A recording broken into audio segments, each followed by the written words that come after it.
Hello, welcome to this. Today I'd like to talk about a few issues I had with a video by Legal Eagle. Shall we dive in? Trouble in Beastland? Mr. Beast is facing controversy on several different fronts, and all this comes at a terrible time, right when Amazon is investing potentially hundreds of millions of dollars into the Beast games, which is facing its own controversy. Now, I wonder if they can pull their investment. This is outside of my field, but people are claiming that Mr. Beast broke the law, and that... Clarification, not just saying he broke the law, they're saying he should have according to regulations around other things. So, for example, regulations around TV have been brought up, and it's been pointed out that if he was running a TV show, he would have broken the law. But they're not necessarily he did break the law in that case. So there's multiple actions being made against him, and they're saying he broke the law here, and he arguably, if he was a TV show, would have broken the law here. Those are two separate things. Is my bat signal, or eagle signal. From Feastables to the Beast games, he can do it all. Or can he? Well, he didn't do either of those things, but anyway. Ex-employee is making waves by claiming that everything about Mr. Beast's empire is fake. If all we did was everything scripted, holy shit, this stuff would be easy to pump out. Have you ever faked a video? Why? I mean, your old content was pretty shit, so, No. But this train I mean, lie detectors aren't real, really, so. track is CGI, these bus wheels are CGI, this explosion is fake, this shredder is CGI, this car is digitally lifted, this pit is fake, this guy is fake, this raccoon is a paid actor. And it doesn't stop there. There are claims that Mr. Beast's frequent giveaways are actually illegal lotteries, so in some jurisdictions, Mr. Beast probably would have been running an illegal lottery. And that Mr. Beast's contests run afoul of federal anti-rigging laws. And looking at the other side, the ex-employee may have signed a non-disclosure agreement, which That's not the other side. That's a separate thing, but anyway. he might be violating by producing his videos. Is he going to be in trouble too? Well, to understand all this, you have to understand who Mr. Beast is and what a Mr. Beast video is. Well, not if they're crimes. If it's like NDAs don't really cover crimes, and beyond that, Well, Mr. Beast, whose real name is Jimmy Donaldson, is known for his elaborate and philanthropic videos. His videos often feature massive challenges, expensive stunts, and big giveaways. Mr. Beast has over 300 million subscribers, and he's expanded his empire to well, I mean, most of those are fake, but anyway. candy bars and cheeseburgers, and will soon host a game show on Amazon Prime. And now an Or will he? I mean, ex-employee claims that Mr. Beast fakes his videos and runs illegal lotteries. The man who goes by Dogpack404 on Twitter alleged that Mr. Beast's company engaged in fake giveaways, rigged videos, ran illegal lotteries, and sold fake signatures. Though according to Chucky Appleby, who runs Mr. Beast's ideas and thumbnails team, the man worked for Mr. Beast for less than a month before. this has already been counter claimed that he actually worked for closer to, I believe, 3 months, actually more. The story goes that he initially sort of started working in, I believe, February, and then worked for a month, not directly on payroll, then worked for about a month, and then moved to a subcontracted company that worked for Mr. Beast. So basically he's working for me for more than about 3 months. So that's not really an accurate statement there. Now obviously maybe that was a lie, but it's just that if someone makes a claim about someone and then the person has a counterpoint, reacts to that claim, you kind of have to cover the reaction, because either you only cover the initial point or you cover it all. Because if you don't cover it all, then it sounds like you're doing is going allegation, bigger allegation. I'm not going, well, this allegation, and then retaliate. Like, you just kind of have to cover it all. Because it just feels a little bit dishonest. But anyway. he was fired for erratic behavior. But the former worker started a YouTube channel. Yes, but the point is he was still working for Mr. Beast after that erratic behavior, quote unquote. So, and produced a video alleging that Mr. Beast runs illegal lotteries. And obviously I'm not a lawyer, so I'm just gonna show you the law and then show you irrefutable evidence of what's being done, and you can make your own conclusions. The FTC defines a lottery as containing 3 elements. And here he's mostly correct about the legal elements of a lottery. This varies state by state, but most jurisdictions define a lottery as having 3 elements. Consideration, which is payment to participate, a prize, which must be something of value, and chance, which means the winner is determined by luck. If all 3 of these elements are present and the lottery is not regulated, it is likely illegal. Because lotteries in the United States are exclusively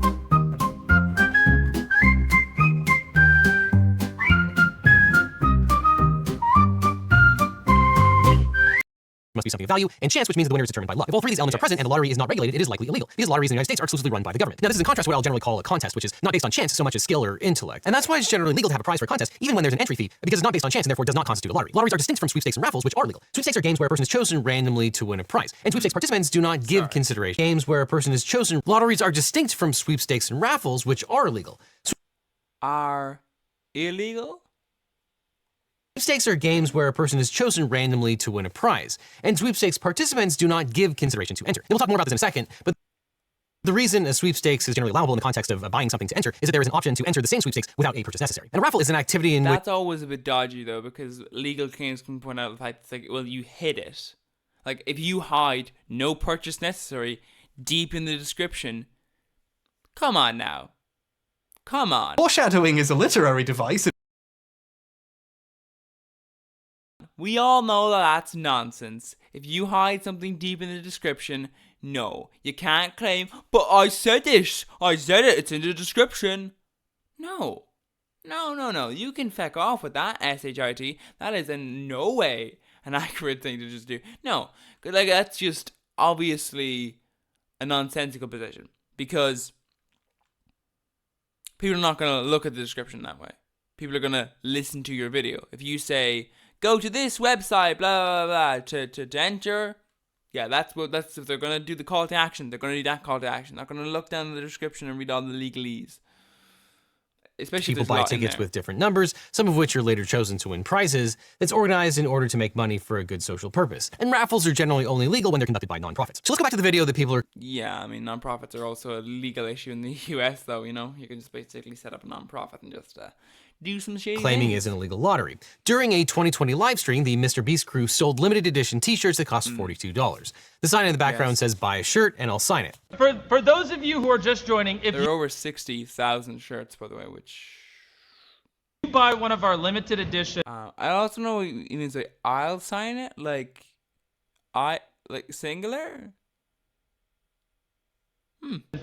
40 mil special shirts. We're celebrating 40 million subscribers with a really big video. Then we will sign that shirt, and we will sign it. That's changed to we will sign it. some of them will get random prizes like this. So the parameters of the offer were that a fan buys an autographed t-shirt and they get the possibility of winning a prize. The winners were supposed to be chosen randomly at different intervals, but Mr. Beast changed the rules of the giveaway midstream. They would say something like, buy in the next 5 minutes for a chance to win. And then 7 minutes later go, actually, the newest order in 30 seconds is going to win. Dogpack says that during the 6-hour live stream, Mr. Beast offered 46 illegal lotteries with a retail value of over $47,000. Now, typically when you review the terms and conditions of a giveaway like this one, the first disclaimer you'll see is the statement, no purchase necessary. That's how you get around the lottery rules. You offer people a way to participate. Yeah, it has to be clear, though. It can't just be, yeah, you'll be a millionaire if you give me money. And then, the description. I click a link in the description. I scroll down. I click the help page. Oh, it says there's no purchase necessary to be part of the millionaire lottery. Okay, yeah.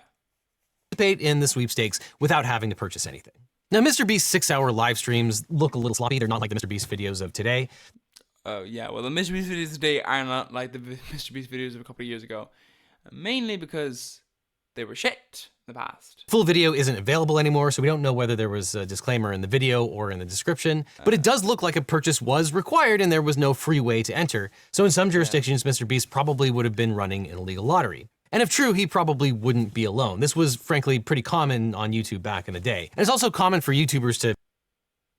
Right. Doesn't make it okay, does it though? ...get legal advice later after they become more successful. Remember kids, talk to your lawyer early. It's like, see, 40 million subscribers apparently is not successful. Like, for fuck's sake. And like, he's doing videos where he pays £1 million just go, I paid £1 million for the lottery and I gained 800,000 back. That's the video. Okay, but you know, do you want to maybe get a lawyer maybe for this? We can often save you a ton of headache in the future, but not often. Yeah, but that's generally because if someone is a small-time YouTuber, they don't have a lot of money. But if someone is paying £1 million for fucking lottery tickets, yeah, They have the money. Offering a free method of participation is a pitfall that I've seen a lot of YouTubers do when it comes to giveaways or bonuses.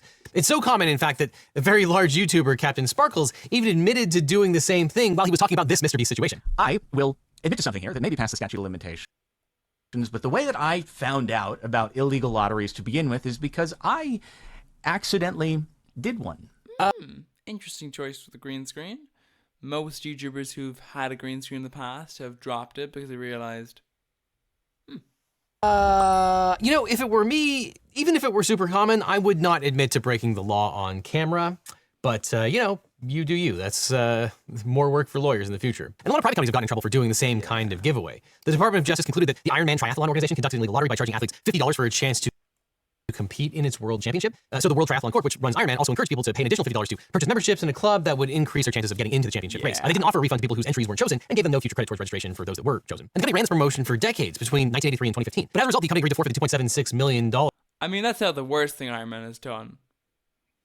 They've killed multiple people, so That they had collected and ceased the lottery practice, though it denied any wrongdoing. Now, there is one more interesting wrinkle when it comes to Mr. Beast potentially engaging in illegal lottery. Now, we talked about the different elements of a lottery. You have to have the element of chance, there has to be a prize, but also the people looking to participate in the lottery have to offer consideration. Now, consideration for the purposes I will say though, like the very common thing with this is to say to regulators, "Oh no, it's not chance. It's not chance." But say to potential players, "Oh, it's chance, guys. It's all chance. You are in the chance to win this money."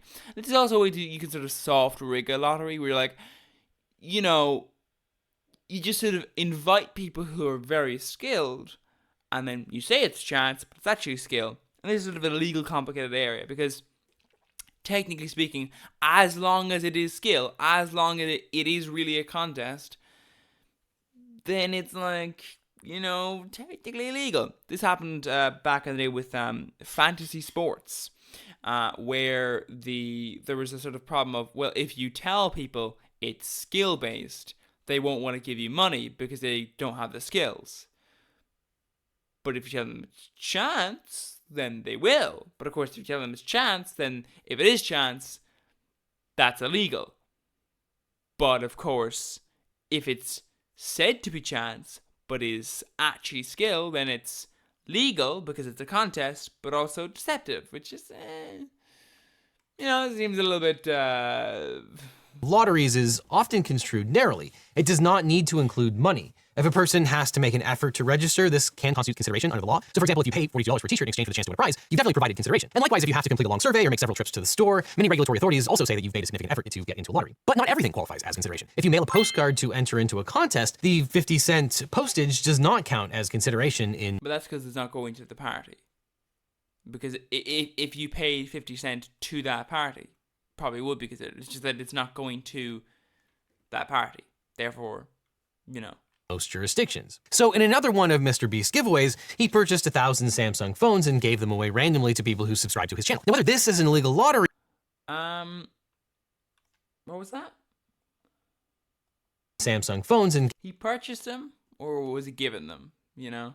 gave them away randomly to people who subscribe to his channel. Now, Randomly? That's interesting. That's very interesting, legal, because I know for a fact he didn't give them randomly, at least just all his subscribers randomly. You know why I know this? Because I know that that's not how subscribing works. I'm amazed that I, a person who has like less than 100 subscribers, is able to know this, yet people who have got millions apparently don't. Convenient, I guess, for them. The reality is that when you subscribe, if you let's say you create a new account and you go to subscribe to this channel, I will not know that it was you who subscribed. Now, maybe Mr. Beast has access to information that the regular individual does not. That is a very serious privacy concern if true, but I'll be charitable and say he doesn't have access to information he shouldn't have. What will need to be required from you is that you tell YouTube, I want my subscription to be public. What this means is that when you subscribe, instead of just number going up, it'll actually appear in their list of subscribers. So, you go ahead and you're in the list of subscribers, and okay, now you can be picked randomly. Problem is, if you don't include any social media, emails, or videos to comment on, then how exactly is Mr. Beast supposed to contact you? Mr. Beast can't. Therefore, those are the problems there. So what it means is you need to have somebody who either has social media or emails linked on their YouTube channel or has videos and has selected subscriptions to be public, which is actually a very small number of people who will be subscribing realistically. So that's why this is a bit of a nonsense statement. It's not random subscribers, it's random subscribers who've ticked all those boxes. And whether this is an illegal lottery or a legal sweepstakes depends on whether the state law construes subscribing to the channel as consideration. Now, in North Carolina, where Mr. Beast is based, if the promotion includes a purchase, payment, or substantial effort, and it's a game of chance resulting in a prize, then it's likely an illegal lottery. If it's non-monetary consideration, the person would have to make a, quote, substantial degree of effort for it to be considered consideration. In the past, substantial effort examples include attending an all-day sales presentation or going to a scavenger hunt. But simply watching a TV program or visiting a location one time was not considered substantial effort in North Carolina. So I could definitely see a North Carolina court saying that simply pressing the subscribe button does not qualify as a substantial effort necessary to make it consideration. Now, what makes this situation even more complicated is that sometimes Mr. Beast's videos contain both a contest and a sweepstakes. So take, for example, the video 100 Boys versus 100 Girls for $500,000. Here are the rules. I built 2 massive circles and put 100 boys in one and 100 girls in the other. And whichever circle has more people after 100 hours wins $500,000. Who wins the money? All 100 or just the people who are left? So if any player steps on the red line, they're eliminated from the game. And during the 100 hours, Mr. Beast tempted the players with various offers, like giving one of the guys $10,000 for solving a Rubik's Cube. We're gonna offer the one guy in there that knows how to solve them $10,000 to leave right now. He also, which, if it is all 100 get to share the money, that's double the money he would have gotten. So therefore, you know, no-brainer. offered the girls a free car if they agreed to leave. If Chris scratches it, it's coming with it. You don't have to get out, but whenever you do, your brand new car's right there. Now that video was sponsored by a company called Current, and that company offered a separate sweepstakes. Now it looks like by the time of this video, which comes 2 years later, Mr. Beast either lawyered up or learned his lesson, because it seems like he knew what he was doing in this particular video, because this video allows participation in the sweepstakes without that's purchase. Fun. What was that? Sorry. You need to see more for the description. Fun. And then we get the if that was a TV advert, would it say no purchase necessary?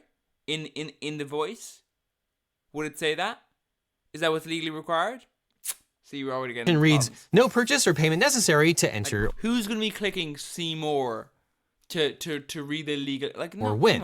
Void outside the US and where prohibited, etc., more legalese. So the contestants, the viewers, did not have to join Current, the video sponsor, to enter into that particular sweepstakes. It links to other terms and conditions and people. And then there's the other issue, like void outside the US. If you can sign up to Current outside the US, but the contest / lottery / sweepstakes, whatever, is only valid in the US, that's a legal problem, which is that it's like, okay, but if you didn't make it very clear that it's void outside the US, but you can sign up, then someone could give you money, but not actually be included in the lottery. Had an opportunity to review the official rules to determine how the prize would be allocated. So it looks like sometime in the last 4 years, Mr. Beast got his act together and started complying with still feels potentially dodgy anti-lottery rules. And then you're conflating the old video of Mr. Beast offering a prize for buying a t-shirt, which arguably does constitute a lottery, with all of Mr. Beast videos that happen to involve prizes in general. But these are very different situations, and the analysis is different too. Mr. Beast is known for giving subscribers a chance to take part in his videos. And Dogpack takes issue with this, arguing that, quote, so yeah, the random subscribers you see in challenges are actually never random. They're almost always... Yes, as pointed out, how exactly would they select random subscribers? That's not how this works. It's not how the industry works. It's never how it's worked. It's just... And I should clarify, especially in recent years. I don't know if YouTube, like, how recently they changed the rules, or if they ever changed the rules, but definitely now and for the past few years, you haven't been able to automatically make your subscription public. So your subscription is public. So all of the new accounts from the past few years have all automatically had the subscriptions private. And therefore, you know, random subscribers is a nonsense statement because it doesn't even make any sense. How would you track him down? Local to Mr. Beast, and oftentimes friends and family of Mr. Beast employees, or just the employees themselves. And he highlighted some specific videos he says backs up his claims, specifically the video Boys vs. Girls for $500,000. He says the whole thing was rigged because the contestants weren't random subscribers. Let's look at this video. Not only were the results of this video completely scripted, but the contestants are not random subscribers. So many people had jobs. Oh, that contestant had to get out for her job? I guess you forgot she's your hiring manager. I actually recognize a lot of people in this video, including Jimmy's own girlfriend. Chucky Appleby acknowledged that some of the players were friends or employees. Quote, the employees in the video were there to fill in for people who tested positive for COVID last minute, That's interesting. right before filming. Thea, Jimmy's girlfriend, mentioned this on a podcast over a year ago. Really?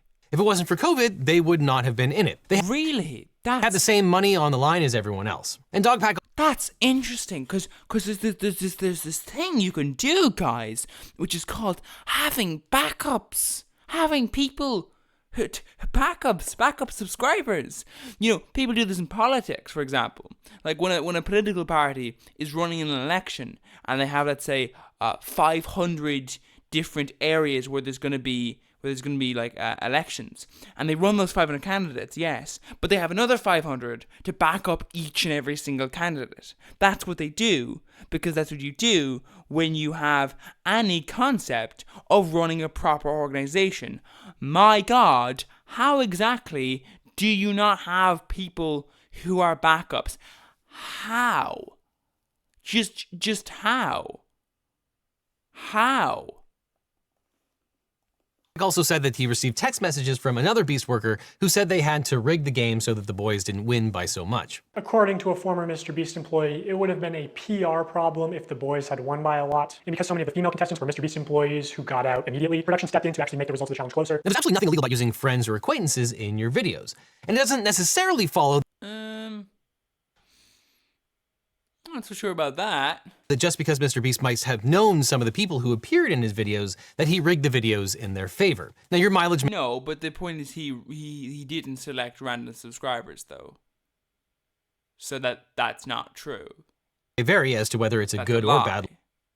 We already knew it was a lie, because that's not how subscribers work, but even the subscribers that do match the criteria, it wasn't even random amongst them. To include friends in videos where there's money on the line. Now, arguably, you might conclude that if the video makes it appear that every contestant is random, and it turns out that that's not the case, then it makes it more likely that the outcome is rigged in their favor. The point was not that it was rigged because there were people who were on the Mr. Beast crew. The point was that it was rigged and there were people on the Mr. Beast crew. Two separate things. Beast, after all, might want to patronize his friends. But you might also conclude that there is no connection between the identity of the contestants and the... But that's not the point that's being made. There's two different... Oh my God. Outcome. Now, I haven't reviewed every single Mr. Beast video. I have a life. Personally, I mean, there's not that many of them, so... I think this is probably closer to the truth, but I can see how people might feel deceived. And as it happens, I happen to know several people who have appeared in Mr. Beast videos. Great, but the reality is, it is not accurate to say... Oh, you're combining two claims together and then saying that one claim is maybe not accurate. There's enough evidence for it. They're two different claims that are both definitely accurate, as shown in the video. You know, it's not even denied. But I mean, it kind of is denied by people outside. But you know, it is shown in the video. Again, because he needed someone to fill in at the last second, and they have... Yeah, but the thing is that that's not how you run a contest. How you run a contest is you have backups. You say, there's these 100 people, these 200 people are the main goers, and then we've got, you know, more people to take over just in case. Not, oh, my friend can take over. No, you have actual backups. That's what you do when you're running a proper organization, not just some sort of like you know. Like, oh, random subscribers, really? There's 300 million random subscribers, and you could only find 200. That's interesting. I feel like that's not true. Why exactly do you not have backups? Happen to be nearby. In fact, you might know them. Dave the Agent and Patrick Willems. And I can tell you, the video was not rigged in their favor at all. They happened to be taking a tour of Mr. Beast's facilities and got pegged to fill in at the last moment to put an entire GameStop inside of a triangle. They actually succeeded, and they've told me that everyone was shocked that they were able to do it. Everyone's got to let go at the same time. 3, 2, 1. Everyone let go. Everyone let go. No one touching it? No one. Oh, congratulations! It was definitely not rigged or predetermined. Now, I can't speak to all of Mr. Beast's videos, but in at least one instance where he knew the contestants, the video was certainly not rigged. And I do know. What? Sorry, what? Beast videos, but in at least one instance where he knew the contestants, the video was certainly not rigged. How do you, once again, you're combining 2 points together. You know one thing, you don't know the other. How do you know it's not rigged? Like, how is that something you know? You know he didn't explicitly tell them it was rigged, or at least that they didn't tell you that he told them it was rigged. You know that.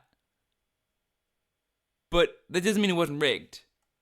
Do you... I do know that logistically, since many of Mr. Beast's videos are filmed in his hometown of Greenville, North Carolina, it's often hard to fill all of the spots for his videos. And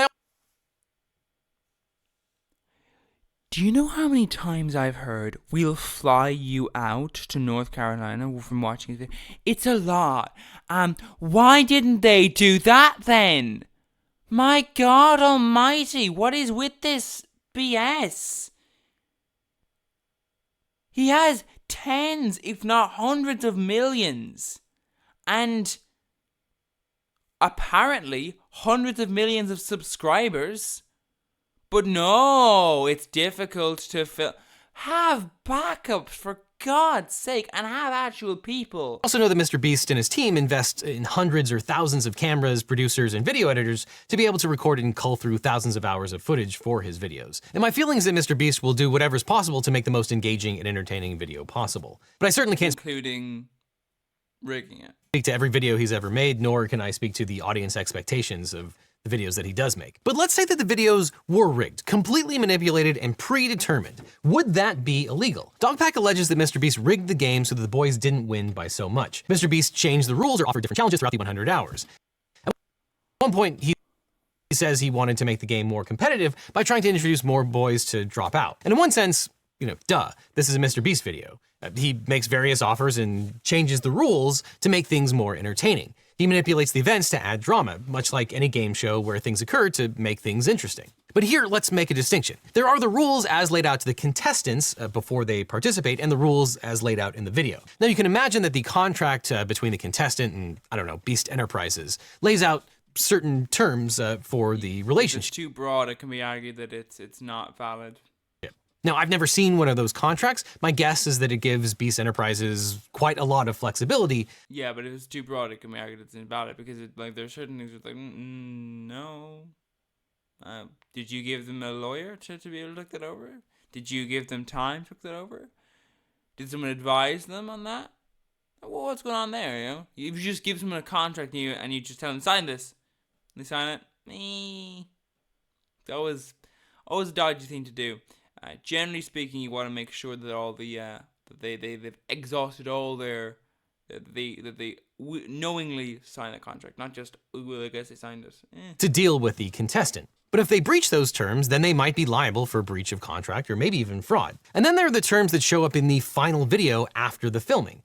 Those might not be the same. Now, whether you're allowed to change the rules in the video largely depends on how much freedom you have in the rules in your contract with the contestant. Now, remember this because we'll come back to it in a second. Now, following up on the allegations from Dogpack, YouTuber Upper Echelon claimed that Mr. Beast videos are just flat out illegal. Under those same rules? So yeah, seems like manipulation may be in the service of predetermining the outcome. But the FCC does not regulate radio or television that is not broadcast over the airwaves. Its website even says the FCC does not regulate online content. The reason for this is the First Amendment. The First Amendment? I kind of remember noticing the fact that the First Amendment only applies in America, but I'm sure this won't be a sign of things to come. You're generally allowed to produce whatever kind of TV show you want, or YouTube video that you want. It was thought, and still is, that when it came to shows that were broadcast over the air before cable TV or largely the internet, because that was a limited resource, the argument went, the government had more say over what could be broadcast. That's why there's always been so much more cursing and nudity on HBO and not NBC. HBO has never been regulated by the FCC. It might be hard to believe, but there was a time when there were only a handful, like 3 TV stations, and you needed an antenna to be able to receive them. Luckily, we have evolved from this barbarity. So Upper Echelon Video incorrectly claims that Mr. Beast's video ran afoul of this law cited in the Stillman complaint 47 U.S.C. 509, prohibited practices in contests of knowledge, skill, or chance, which deceived the audience, fulfilling basically every single part of this law at one time or another, from what I can tell, in my opinion, to the very letter. Yeah, that's just wrong. The law does not apply to satellite radio, the internet, or cable. Okay. Which deceived the audience, fulfilling basically every single part of this law at one time or another, from what I can tell, in my opinion, to the very letter. Yeah, that's just wrong. The law does not apply to satellite radio, the internet, or cable. Now, I don't mean to cast aspersions on this YouTuber. He's upfront about the fact that he's not a lawyer, but this is what often makes the law so difficult. No. You can find something that looks like it applies, but it's wildly out of context and is basically irrelevant. Right. That's why people need lawyers. Now, ironically, a commenter to this video who claims to be a lawyer chimed in to proclaim that, quote, those laws do in fact apply to YouTube as well. I've actually dealt with it personally, and it doesn't end well for the accused. This person later says they've been a lawyer for all of 7 months and, quote, I've already seen so many cases and it's sick. Now, I saw this and it took a second. Was I wrong? Did I learn nothing in law school? That really doesn't... I hate to break it to you, but laws actually, sometimes they're new. If you went to law school 20 years ago and a law just came into force, 3 years ago, obviously you wouldn't fucking know about it in law school because it wasn't there yet. Like, it doesn't seem accurate in the context of the US. Then I kept reading the comments from this lawyer. It's universal, all the ground need to follow is that it was broadcast live. There are exceptions, but this is pretty clear. At least that's how it stands in Canada. Oh. Here's the thing though, Okay, this is why you don't trust randos on the internet, especially when they claim to be lawyers. Absolutely nothing this person says is true. Maybe that's the... Now this is interesting. I don't know if you noticed this, Devin, but the thing is, Mr. Beast is broadcast in fucking Canada. So, when Twitter was allowing all the neo-Nazis back on the platform, and there were things like, would Germany, for example, be like, Twitter, you'd realize this sort of breaks our laws. Do you understand law in that? Canada, but not here. This law does not apply to YouTubers because they stream over the internet. It just doesn't apply. And in any event, the Stillman lawsuit settled, so we don't... Other countries' laws apply to Americans when they're on the internet because guess what? If you transmit information over the airwaves and that information is illegal in countries where those airwaves meet, those countries can say, stop. Now, obviously, the way around this is just to not go to the country. Let's say, Afghanistan says that Devin broke one of their laws and that Devin will receive 50 years in prison. Well, all Devin really has to do is just not go to Afghanistan. Because, the US of A is definitely not going to give Devin up to Afghanistan. And they don't really have any agreement outside that. So the way around it is just to not go to the country. But it is a problem for people, which is that they break laws in other countries and then they just sort of have to never go there, because technically speaking, they're sort of a wanted criminal in those countries, sort of in a vague way, like not really wanted, but just sort of there's a case against them to be made. So this is not. I don't know why he's making this statement, because it is true to say that laws in the countries do apply. I don't even know how a jury would have found, and it appears that the FCC never even investigated Survivor for the 509 violation based on her claims. And I don't want to belabor the point, but arguably the terms of the law might not even apply. It's not clear that the... But what about other laws in the country? This is the problem of just saying, because it does apply though. If you produce Nazi propaganda, yeah, you're gonna be breaking laws in Germany, for example. That's just a reality. This is not something I don't think you understand. Manipulating the activities of a... I don't want to be mean, but is the lawyer wrong this time? Because as far as I can tell, That's not how international laws work. And by the way, international, I don't mean like international law. I mean like international as in the sense of other countries' laws. Contest would necessarily count as predetermining the outcome, and it's not clear that the various contests or games of skill or intellect that would be covered anyway. Like, okay, I'll give you an example. There was a platform in a privacy sort of centric platform, and the UK wanted to push through some laws that these platforms would have to give information to the government. And what these American-based companies said was, we just won't service the UK. We just won't provide our service in the UK because we're not doing this. We're not doing this. And that's the reality. You can't just say, well, he's in the US, therefore it's US law that applies. No. If you don't obey the laws in the countries, you must cease operating in those countries. If you are publishing content that is available in other countries, you must cease that. Now, obviously, this could be quite simple. It could be quite simple as just, let's say France says Mr. Beast content is banned because he breaks our laws. It could be simple as just saying, YouTube, basically just block it. YouTube, we want you to block Mr. Beast videos, which would be very simple to get around. Just use a VPN, there you are. You can now get access. But an example like that would be how that would work. It's just video contest.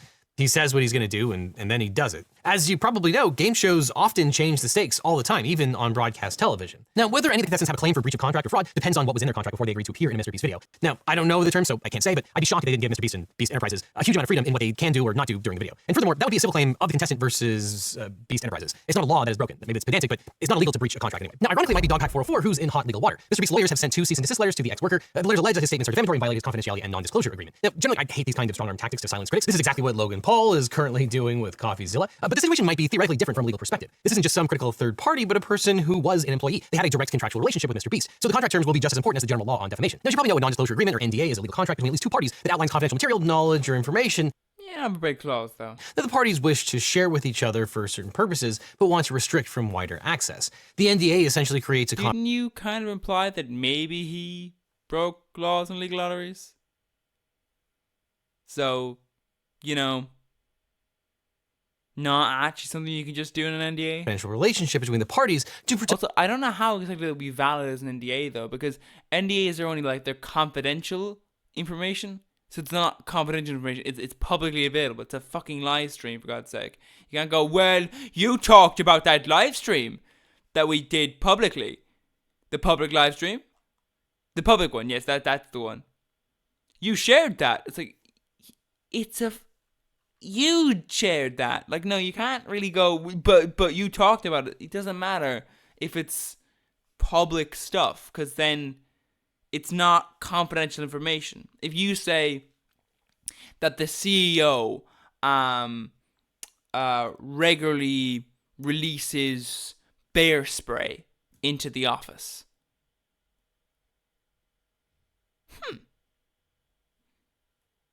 yeah, that's confidential information that would damage the company. But if there's a video of it taken by the CEO, published by the corporation, fully willingly,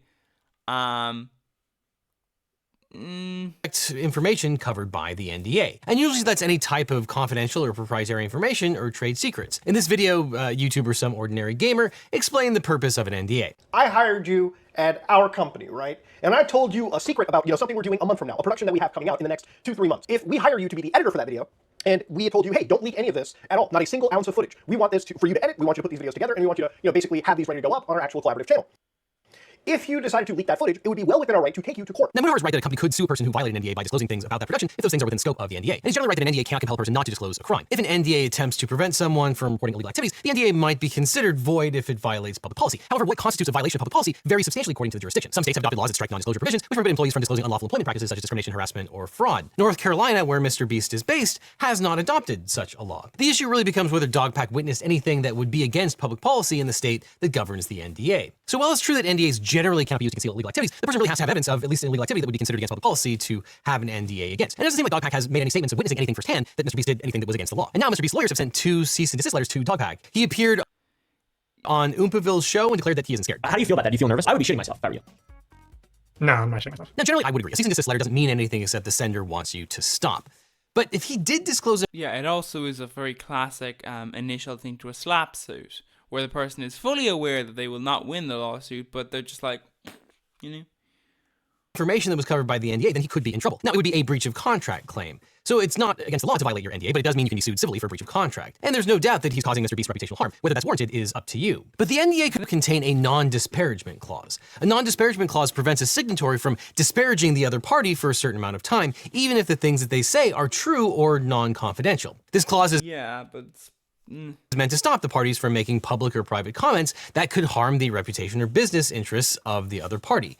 Especially in a situation like this where the person can truthfully say that they were an employee for a limited amount of time to add authority to their claims. Now, disparagement is not the same as defamation. Defamation generally applies when these statements are false. Disparagement just means saying something negative about the other person, even if it's 100% correct. So if Dogpack's NDA has a non-disparagement clause that's still in effect, he could be in a lot of trouble because he's been doing a lot of disparaging, even if you assume that everything he says is 100% true. Now, Dogpack redacted the name of the law firm in the cease and desist letter, only quoting a portion of the firm's website, and some have suggested that the cease and desist letters were from the law firm Quinn Emanuel. And the name of the firm, Quinn Emanuel, Urquhart and Sullivan, fits the amount of space in the cease and desist letter that Dogpack shared on Twitter. Now, if so, these are not lawyers you want to mess with. I personally never met a lawyer from Quinn who wasn't a huge asshole, often in a way that's counterproductive to their client. But still, they have a reputation for scorched earth litigation. But on the other hand, with respect to the NDA, it seems like most of what Dogpack has disclosed was already in the public and is based on accounts from other people, not what he witnessed firsthand. He certainly used his status as an ex-employee to make it seem like he has inside knowledge, but from what I've seen, he seems to be largely relaying what other people are talking about rather than using his own firsthand knowledge. But without knowing the terms of the NDA, it's hard to say how much trouble Dogpack might be in. But on the other hand, it might not be a good look to sue a critic out of existence, another fellow YouTuber, plus it just creates more of a Streisand effect too. But love him or hate him, if you're tired of seeing all the Mr. Beast clones... the other issue is that, yeah, it has a definite Streisand effect. Also, one thing that you want to be aware of is,